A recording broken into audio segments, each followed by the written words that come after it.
আমরা বলছিলাম পাপের কতগুলি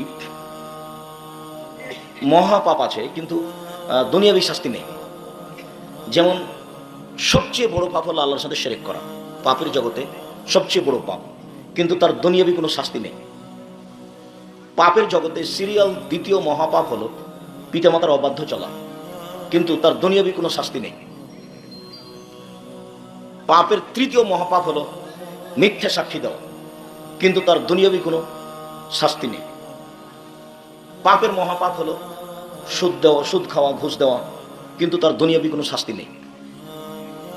নেশাদার দ্রব্য যদি মানুষ পান করে তাহলে তার দুনিয়াবি শাস্তি হচ্ছে তাকে 40 লাঠি, ওমর রাদিয়াল্লাহু তাআলার সিদ্ধান্তে 80 লাঠি পিটাতে হবে। পরকালে তার জাহান্নাম হতে পারে, জান্নাত হতে পারে। মানুষ যদি মানুষের উপর অপবাদ লাগায় তাহলে তাকে 80 লাঠি পিটাতে হবে, পরকালে তার জাহান্নাম হতে পারে, জান্নাত হতে পারে। সালাত ছেড়ে দেওয়া মহাপাপ। ইবাদতের জগতে সবচেয়ে ব্যতিক্রম, ভিন্ন ধরনের বিরল ইবাদত হলো সালাত। কোন সময় তাকে ছাড়া যাবে এরকম পরিস্থিতি, পরিবেশ দুনিয়াতে নেই। অথচ অন্যান্য ইবাদত সমস্যা হলে অন্য দিয়ে করা যায়। যেমন হজ, আমি অসুস্থ, আরেকজনকে টাকা দিলাম, ও হজ করলো, হজ আমার হয়ে গেল। সুবিধা বুঝে হজ একটা গুরুত্বপূর্ণ ইবাদত, কিন্তু সমস্যা বুঝে।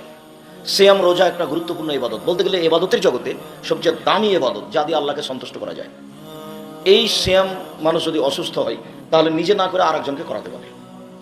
তো সালাত একটা আশ্চর্য ধরনের বিরল ব্যতিক্রম ইবাদত, যা মানুষের কোনো সমস্যা বুঝে না, তাকে সালাত আদায় করতেই হবে। এই সালাত যদি কেউ ছেড়ে দেয় তাহলে তার দুনিয়াবি কোনো শাস্তি নেই। যাকাত একটা গুরুত্বপূর্ণ জোরালো বিধান, যাকাত একটা গুরুত্বপূর্ণ জোরালো বিধান, এটা যদি কেউ ছেড়ে দেয় তাহলে তার দুনিয়াবি কোনো শাস্তি উল্লেখ নেই, ফলাফল জাহান্নাম হবে। কিন্তু নেশাদার দ্রব্য পান করা এমন একটি অপরাধ যার দুনিয়াবি শাস্তি উল্লেখ রয়েছে। পরকালের শাস্তি রাসূল সাল্লাল্লাহু আলাইহি ওয়াসাল্লাম জাহান্নাম বলে ঘোষণা করেছেন।